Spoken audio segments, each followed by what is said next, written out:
Hey guys, welcome to the LT Brings the Heat podcast. We're your hosts, Sean Laird and Adam Heisler, where we talk about baseball and sports performance.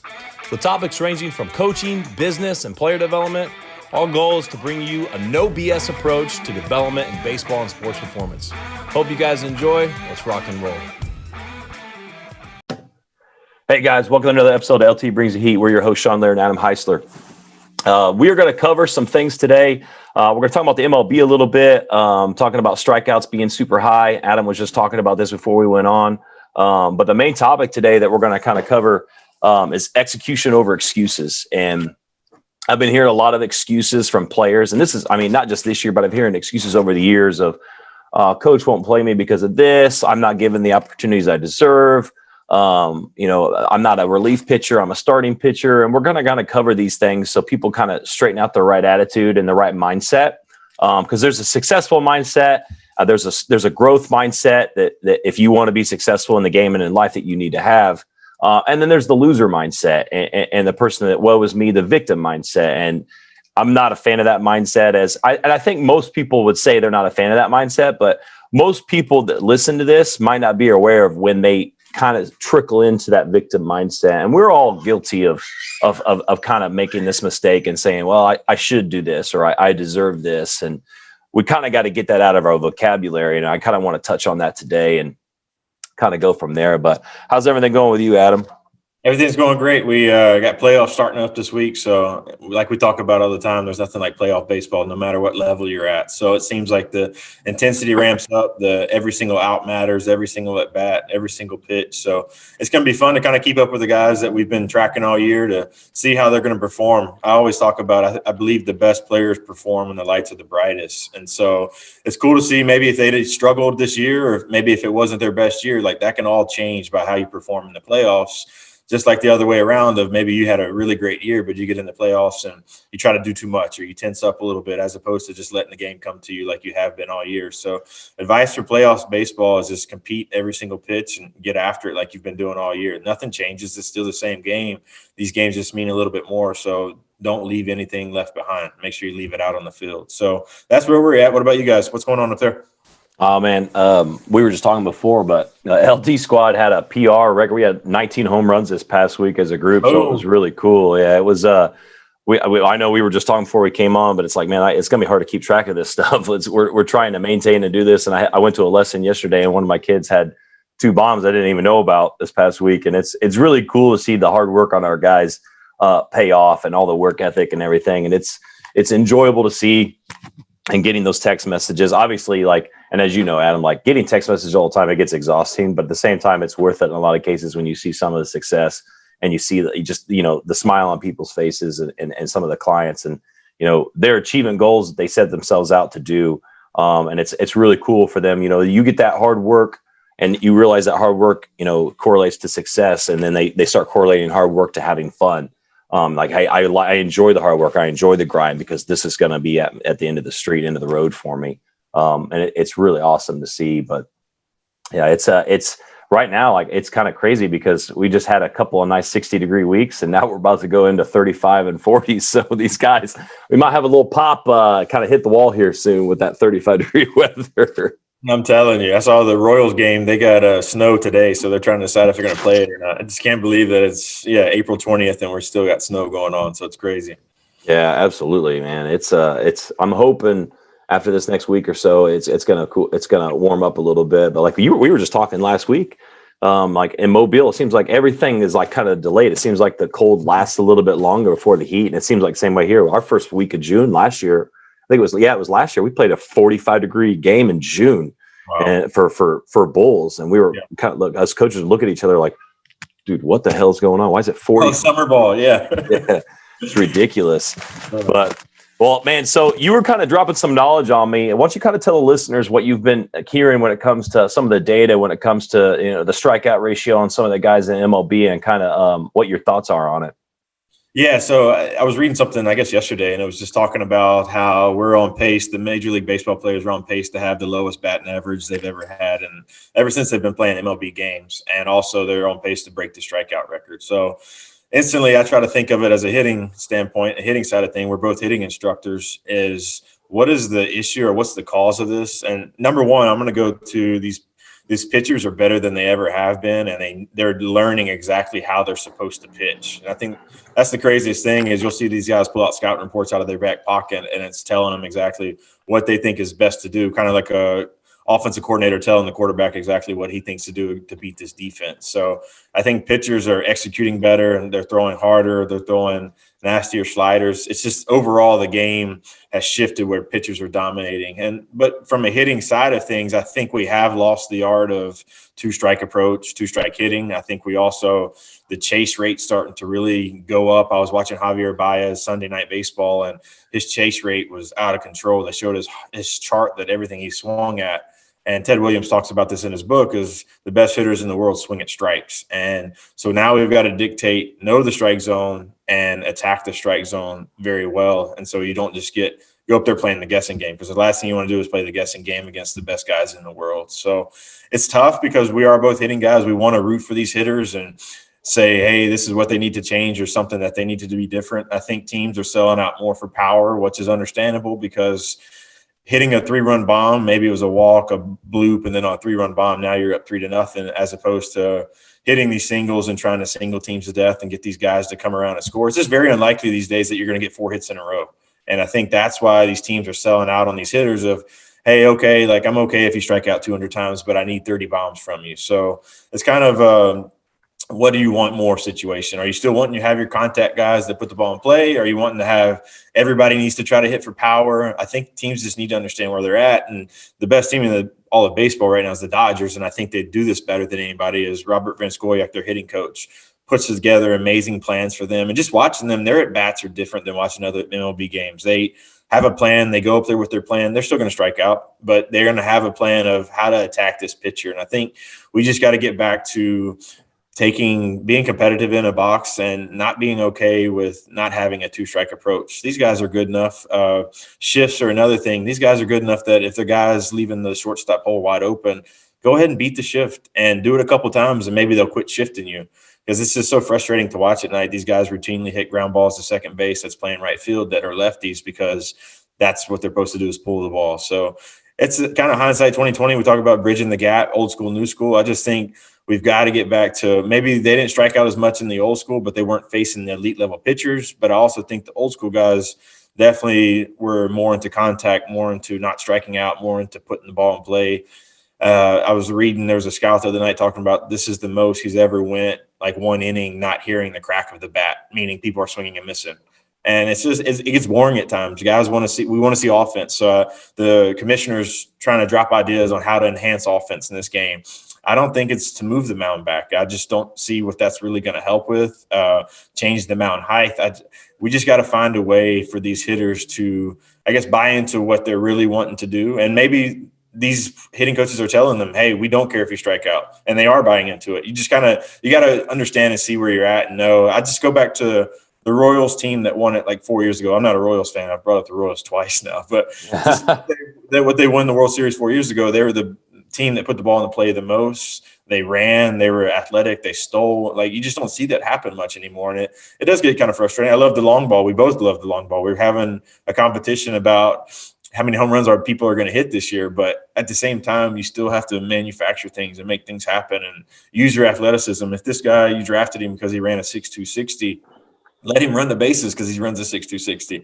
Don't just stick him at first and say, hey, the data is telling us not to steal because chances are you'll get thrown out, and then our inning goes to you know what. And so let's just stay at first and stay pat. So I just think there's multiple ways we can try to get this thing changed around without making the rule changes of, hey, we've got to help these hitters out, so this is what we're going to do to these pitchers. The pitchers have stepped up their game. Now it's time for our hitters to step up our game. But what's kind of your thoughts on it, Sean, coming from a perspective of being more of a hitting guy? I know you work with some pitchers too, but more of a hitting guy deep down of what do you think maybe they can do different to help change this aspect, or is there something they can do? Yeah, definitely. And those are all very interesting and valid points too. And for me, like, what, in my opinion, like all the data and technology, I feel like it favors the pitchers more. Because when it comes to the shifts, being aware of where guys are going to be hit, you can throw into the shifts. Pitchers understanding how they can with certain pitches and how throwing low in the zone versus high in the zone. Effective swing and miss rates. like for me as a hitter, it's for me in my eyes, it's a little bit harder because there's still like, you could sit here and say, okay, this is what this pitcher does, but you still got to recognize it when you're at the plate. When like as a pitcher, you're looking at the hitter and go, okay, this is what his strengths and weaknesses are. I'm going to attack those strengths and weaknesses. Now, obviously they have to find the location and pitch. In hitting, there's just a lot more that goes into it. There's a reason why hitting is the hardest thing to do in all sports. Like, and I'm not to say that pitching's easy, but obviously in my opinion and what most people's opinions are is hitting is harder. But when it comes, I do think that a lot of guys are chasing the long ball more now. I think that, for me, and not to, piss off any launch angle guys, but I think the whole launch angle mindset with a lot of people, like, elevate. I think that kind of like people kind of ran with it a little bit. Some hitting coaches, and we've had this conversation with the Bulls. Some hitting coaches kind of ran with that, not understanding, the mindset of like, hey, launch angle is not necessarily a swing. It's where the ball, the ball is hit in the air. Whatever ball is made contact with will have a launch angle. And we've talked about launch angle swing, and we know what people mean when they say launch angle swing, trying to get big and lift, and that's what they're trying to say, but that's not what it means. And for me, when I've watched a lot of these instructors over the past, I don't know, it's been 5 years, I think, that when it really kind of started getting popular, and I always try to make sure that I'm up to date, also keeping that old school mentality at the same time. But I think guys were like, hey, let's get lift. And I had this conversation with a kid yesterday. He routinely hits the ball about 85 to 90 miles an hour. And he goes, my coach, I'm hitting balls hard, but they're flyouts, and my coach is getting pissed off at me. And I go, well, I understand those are good swings. I get what you're trying to say, but where is your launch angle going to be? It's going to give you your highest batting average, like with how hard you hit the ball. Like if you're 6'3", 220, 230, and you're hitting the ball over 100 mile an hour, you can afford to elevate the ball a lot more. Like that ball's going to travel, that ball's going to go, you're going to hit it over people. But with you're going to have to hit the ball more on a line. There's a certain launch angle that's going to be, a higher batting average for you. We've got to hit the ball a certain velocity if you're going to hit this at a certain height. And for me, it's like, dude, like just have the mindset of being gap to gap, line drives, gap to gap. Sometimes you're going to get under some pitches. Sometimes you're going to get on top of some pitches, but you've got to make sure that you understand, where, like how hard you hit the ball, your size, and versus where you got to hit the ball and on a line, like, and when it comes to a height. And I can remember with me in college, like, I felt like I was the warning track power king a lot of times. And now knowing what I know now, obviously I was cutting balls at times, kind of flying out of the zone and not staying through the ball. But there's certain things that we've got to understand as hitters, and other times up in the zone, I would get too much on top of balls. So I would make too much of a feel adjustment. And it just goes back to, at the end of the day, like, repetition is king. And a lot of guys, like, you don't have, I know Kit back in the day would be like, oh, not enough guys play pepper. And I think that there's a little bit of truth behind that. I think more along the lines of like, hey, let's work on hitting high velocity. Let's work on hitting slow velocity for the high school guys as well. Let's work on making contact. Let's focus on how many times in a row set up two machines, and how many times in a row can you make contact with, the curveball and fastball back and forth. Let's take a 2-strike approach and work on putting the ball in play. For me as a hitter, and obviously I was more of a power guy, like every time I tried to get big, that's when I would strike out the most. Every time I would try to hit the ball 400 feet, that's when I would strike out the most. When I would hit the ball the furthest is when I was just trying to make contact, and have intent still, obviously, but when I was just trying to put the ball in play. And I think these guys in MLB, they're bigger, stronger, faster than they've ever been. But also another thing that we're not accounting for is the steroid era. Like we grew up in the steroid era where guys were juicing, and there's probably still guys juicing, but it's not at as high of a rate. So we watched in the 90s and early 2000s, Barry Bonds hitting 390 or something like that. Or like, that's just like some of the batting averages aren't even close to what they used to be. Mm-hmm.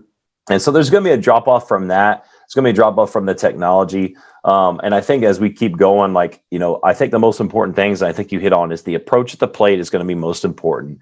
And I think a lot of guys probably aren't doing their homework. There's a lot of guys that are so gifted in MLB, unless your hitting coach is making it mandatory, which, making a professional, making it mandatory to do their homework, that's going to be hard. But I think there's certain guys that study the game, know the game, and really try to do their best when it comes to outside the lines that it shows in the game. And I'm sure Mike Trout and a lot of those guys that perform at the highest levels, they're constantly trying to improve. And there's some guys that probably work hard, but they're like, you know what, my repetition in the cage is going to be enough. So there's so many factors that go into it, but I'm on the same page with you, man. I think that guys got to have more pride in trying to make contact, changing the approaches, trying to beat the shifts. Cause there's a lot of guys I'm sure that they're like, well, I'm going to beat the shift based with my strengths anyway. Yep. And they won't lay down that bunt. They won't try to push that ground ball to the opposite side of the field. Like there's a lot of things. That's why I tell guys all the time is like, you're only as strong as your weakest link. And so, yes, we want to rely on our strengths, but we've got to be able to increase our weaknesses and turn that into at least an average to above average tool in order for us to become more successful. And I think as the year goes on, like sometimes it's early right now, it might end up averaging out and changing as it goes, but there's so many factors, and we'll probably talk about this again, 6 months down the road and have more data and more idea of the reason why certain things are happening. And like a couple of years ago when the balls were probably juiced for the Astros Dodgers World Series, which I think they were, with all the bombs that were happening. But I'm sure we're going to get more as we get going. But that's kind of where I stand at is, guys taking more pride in contact. And don't get me wrong, I got struck out a lot when I was in college too, mainly my first 2 years. And sometimes just learning what you're learning, like, okay, like this isn't working for you. This is the approach you got to have. And I think some guys, like we got a lot of young guys in MLB right now too. That'll change as they get older as well. Yeah, and more mature as a hitter. And I think a big thing I talk about a lot with guys is I'm ready to see the hitting side find a way to do a lot more vision training. Like I know they have the When Reality is the new thing out now, the Oculus you put on and you're tracking pitches and getting live at bats. It's just, what are some ways we can enhance our vision even more, whether it's tracking colored balls or you hit this color, but you take this color. Like, I think that's what we need to get more into when we're practicing the hitting stuff instead of always talking so much about swing mechanics. Is once those swing mechanics are pretty much where you're going to be, where they're pretty elite for yourself, is now we've got to learn how to hit different types of pitches. You got to learn to recognize pitches, to swing at strikes, to take balls. Like that's where I'm excited to see what's the next big thing that comes out from a hitting standpoint of vision and tracking, and how do we get better at this? And I mean, they say the average MLB player's eyesight is 20/12, and it's like that for a reason, because to hit these elite level guys, you need every advantage possible to see spin and know what's a strike, know what's a ball. And we've all played with guys that had beautiful swings and batting practice that just never translated to the game. And I always go back to tracking, pitch selection, and that's the missing link that player is missing. So how do we help that player get that to get his confidence going? So I'm excited to see where it's going to go. And like you said, it's early in the season. Usually pitching is always ahead of hitting, like we've known forever. So let's just see when we get to summertime and everything warms up and these hitters get 100, 200 at bats under their belt. Let's see where they're going to be at then. Yeah, absolutely. And that's actually a good point about vision too. I mean, maybe that's the next thing in technology is how you can guarantee a 20/10 after laser eye surgery or something like that. And like you said, like, seeing certain pitches and the next pitching machine that comes out, and they have some of those virtual reality pitching machines, but maybe that stuff becomes more affordable. Yep. And you can start tracking release points and seeing stuff like that. There's a lot of things that's going to happen over the next 5 years would be my guess. And I'm sure there's somebody out there working on something that's helping hitters that we're going to hopefully be able to afford in the future. Yeah. But we'll find a way to make it off brand. Exactly. But let's kind of roll into the main topic of the day today. And so I had a couple of guys talk to me about pinch hitting. And they were saying, like, some of them were saying I just didn't perform. And some of them were saying, I feel like that I need to get more at bats under my belt. I need to kind of get more reps in. And to me, like, I kind of get irritated at the kids. I want to listen to them. And I had the same thing for some of the college guys. They'll let me know. And I get irritated because obviously I've been in certain situations. And I've seen other guys that I played with be in certain situations. And you could deem them unfair all you want, but at the end of the day, game is about production, and you have to produce, you have to execute. And this isn't just like when it comes to as a physical part of the game. It's also, being a good teammate. Like you can't be a dick on the field. Your coach, especially when it comes to high school, if you can get somebody to replace you, that they're going to replace you. So you've got to execute what it means to be a good teammate, lifting people up around you. But I kind of want to get your opinion on that, and you can kind of use any example you want, and I'll kind of get into some more stuff. But when it comes to the execution over excuses, like guys coming into pinch hit, like what's your advice to those guys, and what do you have to say for those guys? Yeah, I mean, biggest thing, number one, is excuses got to go out the window. Guys that make excuses are the ones that usually fail when it's time to perform because they're not physically prepared and they're not ready to get after it. And when they make excuses, it's going to be, well, I was set for 6 innings and then he calls on me for the 7th to pitch hit. Like, yes, that number one, Sean said it earlier, is that's the hardest thing to do in all the baseballs to hit, or in all the sports, is to be a hitter. And then on top of that, you haven't got live reps or anything, and they call you up, you're cold off the bench, and you're expected to come in there and perform. So I think the big thing for guys is to understand that when you make excuses and you continue to make excuses and you come tell myself or tell Sean, like, that's not a good look on your part. And if we sit there and going to be honest with you, like we both really pride ourselves on, we're going to let you know that that's not okay. And your feelings may get hurt and you may not come back anymore, but that's just what we're here to do. And I promise you, your coach just doesn't like you. Usually a lot of times I hear that from guys is, my coach just doesn't like me. My coach just doesn't like me. Well, tell me why he doesn't like you. Well, are you late to workouts? Do you not do your homework? Are you struggling in the classroom? Well, maybe there's reasons why he doesn't like you. But if you're the straight A student, you say you practice hard, you play hard all the time, and I can't ever please this guy. Look, then maybe he's just writing you harder because he expects more out of you. Don't just assume the guy doesn't like me. So the excuses got to go out the window first. And then after that is, are you prepared for any situation possible? So when you're a part of a team, you're not guaranteed anything. You're not guaranteed to be in the starting 9. You're not guaranteed to be on the team. You're not guaranteed at bats. You're not guaranteed to be a starting pitcher or a relief pitcher. It's whatever the coach thinks best for the team. So as soon as you adapt the team mindset, it's a whole lot easier to understand. Do we all want to play? Of course. Do we all want to bat fourth and play shortstop? Of course. Everybody does. But realistically, it does not happen. So you've got to understand where you fit in with your team and be honest with yourself. If you're a leadoff type of speed guy, you don't need to be batting in the group with the sluggers and trying to go yah-yah with them and hang with them, because that's not your game.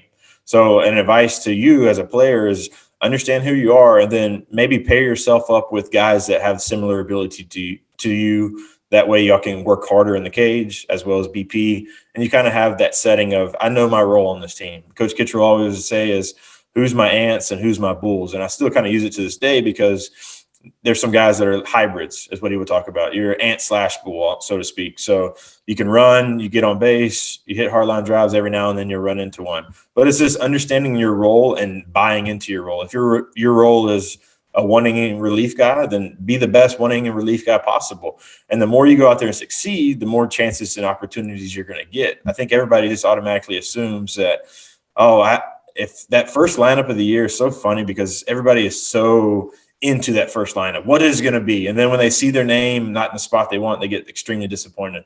Now, you show me a team that has the same lineup from day 1 to day 30, and there's not one out there. It changes all over the place. So you've got to understand this. Parents, you've got to understand this. When you pull up Game Changer and you see your son's batting 7th and he's playing left field, don't get mad. Just, all right, hey, do the best you can today. The more you produce, you're going to go up in the lineup. Hey, if you be ready, so if the guy in the infield that you used to play makes the errors, you got to be ready to come in and get a spot. And you've got to understand that timing is everything in the game of baseball. So being on time, and when the time is right, performing and making sure you're prepared to perform. A lot of guys lack preparation, so they're not ready for that, not ready to perform at that level. And then, coach, I wasn't ready. I haven't taken a ground ball at shortstop in 2 weeks. Well, stay after, get extra reps. Go work with that at the field. Like, there's a way to do this. Don't make excuses why you didn't perform. Just own it up and say, this is what I did. I got to get better at it. So honestly, parents, kids, just be honest with yourself. Try to figure out a way to help the team out, and quit thinking that maybe a coach has an agenda against you because you're not batting in this position. And then the last thing I want to say before I send it off to you, Sean, is parents, just because you're a senior, or players, just because you're a senior, don't think you're guaranteed to start because you've waited your time. Like, the coach's job is to win games. If there's a freshman that is level with you, or maybe a little bit below, if I'm a coach, I'm going to play the freshman. And you may get frustrated about it, but I have 3-4 more years to get this guy even better, where you've been here this whole time and maybe you haven't improved. You're peaked out. So I'm going to let the freshman play, get more reps, get more live at bats, get more chances than you, because in my opinion, you are both similar together. He's going to get better in the long run from doing this standpoint here. So just understand where you're at. Don't make excuses with it. Know your role, and then go with it from there. So, Sean, what's kind of your thing? I was excited you brought this topic up, because excuses are a big part of life and baseball as well. So can you kind of just go with your standpoint of where you stand in all of this? Yeah, man. And success happens when preparation meets opportunity. And we've heard that old adage a million times in life. And I'm glad you said that. Is most guys lack the preparation. And I'll kind of go into story time first because you talked about the first lineup of the year. And I was talking to a coach, and this parent was pissed off because his son wasn't in the first lineup of the year. And later that day, that dad is sitting there talking about how he's going to change schools. Right. But the thing is, like, this doesn't happen just once. This happens all over these days. Yeah, all the time, man. Like people, the older I get, and the more I'm around like successful people, and I this is what I say. Like I don't have very many friends, if very rarely at all. Like I always say this to myself, and I say it to people. Like, and I joke around with the LT squad, and I'm like, hey, like you guys are I'm friends with teenage kids and the parents of the teenage kids I train more than anybody. Exactly. And I relate to those people. And I just had a dad yesterday. He's like, I had a couple of people asking about coming to get lessons with you, and they didn't have the right mentality. I said, well, it's kind of hard to get in with Coach Laird because they were like, this guy isn't the type of mentality. And they know like there's a certain mentality that comes along with this. And saying that, like hearing those stories. And there was another story. This happened in Indianapolis recently at the Grand Park basketball complex. Some parent went on the court to attack a referee over some kind of call, or I think it was a coach or something like that. If I butcher the story, whoever's listening, sorry. But anyways, the referee like punched the dad, like tried to slap the dad or whatever, and they got into a fist fight right in front of all these kids and stuff. And like for me, like I'm not one of those, like I personally don't, advocate violence. Obviously, I don't have a problem if somebody gets into a fight, but there's a time and place, and that is 100% not the time and place. We are not raising our children to act like that in that environment and be in that environment. That is inexcusable and disgusting. And for me, it's like when I see stuff like this, I'm just like, I'm seeing administrations in high schools, and I'm seeing things, and we see it. And when it comes to politics, I'm not going to get into that, but people are allowing their voices to be heard when their voices shouldn't be heard. Just because you have an opinion doesn't mean you have the right to voice the opinion and be heard and say this needs to be done. Like the 5% of people that complain, the rules should not and should never be revolved around that 5% of people that complain. It should never be like that. But unfortunately, this is the mentality. School board hears a complaint about a coach. They feel like they got to talk to the coach. Now, if this is being said at a 50% or 25 whatever percent ratio, a high ratio, yeah, maybe those are conversations that are happening.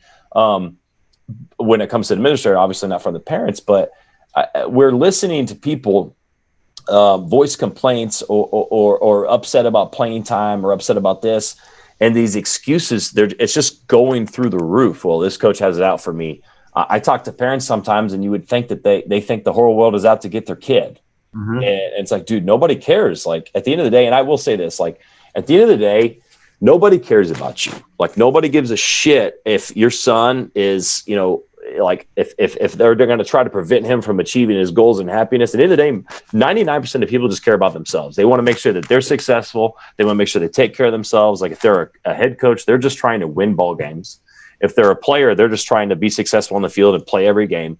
As a parent, nobody's going to have it out to you. Now, there are certain cases where some people are going to have issues with you, and the person listening right now is probably like, "Oh, that's me. That's me right now." That coach, like, he has it up against me. That's why my kid's not playing.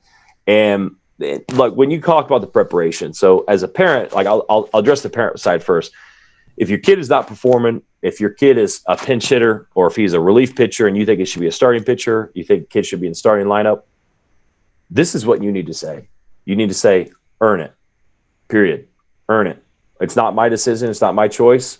If you pinch hit and you hit a double, you're going to get another opportunity, period. If you pinch hit and you strike out, that's your fault. If you're taking fastballs just because it's not your pitch, I had a kid yesterday tell me, because I asked him, I was like, dude, why did you take 2 fastballs in this at bat? And he goes, well, that wasn't my pitch. I go, no. I said, if you want to perform at the highest level, there's 7 baseballs that fit across the plate. If it's a hitter's count and you can't cover 5 of those 7 baseballs, you're not going to play, period. It is what it is. You hunt fastball, you see fastball, you attack fastball. You've got to know when to go. And then we started talking about cutting the plate in half and understanding where guys are going to throw in a 2-strike approach. And he had acted like that was the first time we ever had that conversation. And we have that conversation all the time. And it's like, there you go. Like your preparation did not meet your opportunity right there. That didn't happen. Like, so long story short, like I'm going to talk about the kid that is complaining about pinch hitting, like, and I'll use myself as an example. I like using myself as an example on these podcasts, but I also don't like it because I don't want to sit there, but it's my experience. So in college, there was multiple times it'd be the 8th inning. It's 45 degrees, freezing cold, and the random month that it would be cold in Mobile, right? And there would be certain situations my freshman year that Kit, our head coach, hey Sean, you're pinch hitting, and the other guy would already be in the box. I had no idea, didn't know what I was doing. Like, oh my God, like I got to go to the plate, and I went up there, and I was successful more than I wasn't successful. But I will say, when I wasn't successful, I realized like, hey, I need to be prepared. Now I realize in this situation that I'm going to be called on at any given moment. So I need to make sure that I'm taking dry hacks in between innings. I need to make sure I have my batting gloves on 24/7. I need to make sure that I have my bat, my helmet, everything ready to go. I need to make sure I'm prepared for this opportunity. And sure enough, when I started taking that seriously and saying, hey, I'm not in the lineup today. And I think it was the first 3 weeks, I never touched a game my freshman year of college. And then I started getting those pinch hit opportunities from there. And then I found myself into the lineup almost every day towards the end and the second half. And I realized that I wasn't preparing because I'd never been in that situation before and didn't know exactly how to prepare. Could the coach have said, hey, Sean, you probably got a pinch hit here in the next couple innings, or Sean, you might pinch hit? Yeah, but at the same time, this coach is thinking about a lot of different things. This coach is trying to cover so many things in the game. So sometimes that coach doesn't have the time or doesn't have the availability to say, hey, you guys be ready. Sometimes they do, sometimes they don't. And our coach just wasn't that guy. He was going to be the guy that was going to make decisions last second, come to his head, boom, it was what it was. So I learned to adapt or die in that situation. And so I adapted. And for me, like guys, when they make this excuse, like, hey, I need consistent at bats to be able to be successful. Well, no, you don't. This game at the end of the day is you got to perform or you don't perform. So if you're not getting the at-bats in the game, are you sitting inside live bullpens between games? Are you getting live at-bat opportunities in practice? Are you asking your coach what you could do to be better? And that's another thing. It's okay as a player. You can go up and ask your coach and have a conversation with them. Hey, coach, why am I not in the lineup? Like a lot of guys, I'll tell this to a lot of guys, like, it's okay to have a conversation with your coach. You need to 100% be respectful, but don't be afraid of the answer, and then don't talk shit about the answer when you get it back. Like, you've got to accept the answer, look at yourself in the mirror and be like, hey, are you not performing? If your coach says, you're a pinch hitter, and I always tell guys the best pitch to hit as a pinch hitter is that first pitch fastball. Most of the time, they're going to try to get ahead in the count. They're going to try to throw that fastball. If you're watching the game, and here's another thing as a pinch hitter, if you're watching the game and you're watching the pitcher, if you're just sitting there chatting with your buddies and hanging out and you're just like, hey, bro, what's up, dude? Look at that chick out in the crowd, whatever, and you're not paying attention to the game, are you going to be prepared for that pitcher when you come in to pinch hit? No. That's the thing, is like, there's so many factors that go into your role as a pinch hitter. And now let's translate this to a relief pitcher. And I've had kids in the past will tell me, I'm not a relief pitcher, I'm a starter. I go, what the hell does that mean? I go, what about the first inning of the game? Like when you come in as a start, like you have plenty of preparation. Is that the difference? Well, yeah, I have plenty of preparation. I go, then why don't you start warming up earlier then? Like, you're going to possibly be in relief, so why don't you start earlier? And I go, also, that's a loser. That's a weak mentality, saying that you're one thing or another. You're 17, you're 15, you're 14, whatever years old. You don't know what you are. Like, you think at that age in your career, you are like, oh, this is what I am. This is what I do. Dude, get out of here, man. You don't have any clue where you're going to be at. There's guys that are Hall of Fame closers that were probably starters growing up. There's guys that were starters in the big leagues that probably came in relief and shut the door in high school. There's guys in MLB that were shortstops and they're pitching in the MLB now. Like Jacob deGrom, the best pitcher. Yeah. Yeah, man. Like, and there was somebody else I was reading an article the other day. Is like, I didn't pitch to my senior year of high school. Could you imagine that dude as a junior or as a senior high school goes, bro, dude, I'm not a pitcher, man. I'm a position player. And now he's throwing 98 in the MLB and dealing. Like, we've got to get out of this mentality. And the parents too, like, stop saying that your kid's a shortstop. Stop saying that your kid's this or that. Stop saying that your kid needs to be in this perfect environment. I need to rub him with warm milk the night before games, rub those hamstrings, get him ready. That's a Little Giants reference for those that aren't knowing. But we've got to get out of this excuse. I know what's best. I know what's right, period. There's a difference between knowing your body and knowing what's best for you. You're never going to know what's best for you if you don't put yourself in uncomfortable situations. Like, you're never going to know what you can do. And at the end of the day, if you're a pitcher, it doesn't matter. I throw you under the bus, you're going to pitch, right? You put you in, no matter the situation, you're a competitor first, not really a pitcher. You're playing a game, a competition, right? So you're trying to beat the guy in front of you. You're saying that just because you get one inning here, that you're saying that you're not going to be able to beat that guy in front of you. To me, it's like I'm super competitive. Like, I'll play my wife and stuff, or I play my kids and stuff. And of course I let my kids win sometimes, but I'm going like, hey, let's go, let's get after it. Like, I'm competitive. Like, I can remember in high school just playing stupid volleyball games. I'd be competitive. It's just in my nature. So I never, ever will relate to the people that say, well, I'm not this. This is the reason why I'm failing as a relief pitcher, because I'm not a relief pitcher. No, you just don't have the right mentality, and you've been told that you're something, or you think that you're something. And in reality, you don't realize that you're a competitor first. You are a winner first. Like, no matter the situation you get thrown in, there's always a better way to prepare. You could have prepared better. And then once you start being successful, most times, in the majority of the times, maybe you've kind of found that formula and what you're trying to do right there. And there's so many factors that go into this. But Adam, can you think of any other examples and situations of guys in the past, of kind of making excuses in certain situations? Yeah, and just like from a hitting standpoint, the hitter side of things is, I think when I made the biggest adjustment and the biggest jump in my game personally was when I accepted that I was going to fail and have some nights that weren't my night. Because I was so used to always having the success. And then as you get up in this game, you face better and better competition at each level, from youth ball to middle school to elementary to middle school to JV to varsity, college. If you play pro ball, like, it intensifies and goes higher each and every time you're facing better competition. So I think when I finally sat back and realized, hey, I went over 3 last night with 3 strikeouts, instead of thinking of what needs to change, maybe it was, dude, I did everything I normally do. I did my T work. I did my routine. I visualized. I studied the scouting report. I just didn't perform tonight. And so next game, I want to be ready to get out there and perform, instead of making excuses like, well, batting practice got cut short, or we didn't get the hit today, so that's what I'm going to blame it on, or I didn't have time to do my T work. Like, instead of these other things that we're always looking for to make excuses when we don't perform, just accept that in the game of baseball, you're going to fail a lot more than you succeed. When you fail, okay, if it wasn't my night, it just wasn't my night. Now, I'm talking about if you go 0 for your next 20 and you're struggling, okay, now it's time to reevaluate and look at making adjustments. But you're going to have those off nights. And I think as soon as hitters and players and parents understand we all have off nights, the easier this game is going to become, where, okay, I know I'm expected to have these bad nights. From pitching, as they talk about all the time, is if I have 5 starts, one of those starts I have my A+ stuff. The other 3, I've got to just compete and see what happens. The 4 and 5, good luck. It's just not there tonight. And you're going to have those days.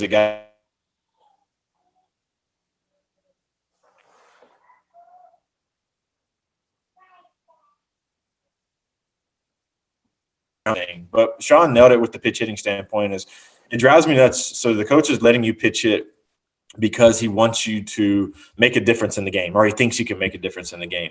But if you're not watching the game, if you're not mentally getting prepared for this opportunity, if you're not expecting this opportunity to come up, you're not going to succeed, and you're going to go in there, you're going to take the first pitch, and then you're going to be down, and it's going to be game over with. So just take it as, okay, coach didn't start me. Well, I'm going to prove him wrong. When I get this pitch hit standpoint, I'm going to go in there, smack the first pitch, and get it over with.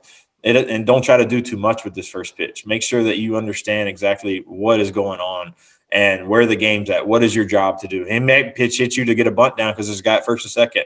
Guess what? Do your job. Execute. That's all this game of baseball is about. And the more times you do your job, the more opportunities you get. And so understanding failure, understanding your role, going back to that, and your parents understanding your kids' role, and not trying to dictate their own path for them. Let their path take over and they go down that path. So this is a cool topic to cover today, because I am tired of the excuses. I'm tired of kids not being honest with themselves, and then even coming back and maybe complaining to us about it. And then we are going to favor them a little bit because we know them personally. But if I know that high school coach and I reach out to him and he tells me what's going on, now you're just telling half of the story. And now you got a bad taste in my mouth because you're not being honest with me about, well, this is why he's not getting the reps. This is why he's not starting. And you've left out that whole aspect there. So just be 100% honest with yourself. And if you get sat on the bench for a game or two, understand why you're there and realize this sucks. I do not like sitting on the bench, so I'm going to bust my butt to make sure I get another opportunity. And when it comes,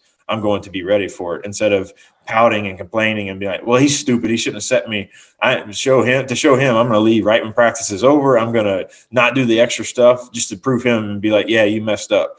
No, take it as, all right, he's challenging me. I'm going to accept the challenge, and I'm going to come back a better person. Because I can't tell you how many guys either I played with that maybe when adversity hit them, if they accepted that challenge, in the long run, they won. If they didn't accept the challenge, they always end up quitting, or they don't come back the next year, or they just shut down and say, baseball's not for me. So it's up to you. Do you want to accept the challenge or do you not? And when you decide what that is and you look in the mirror and make the determination of what you want to do, is now you attack it full steam ahead.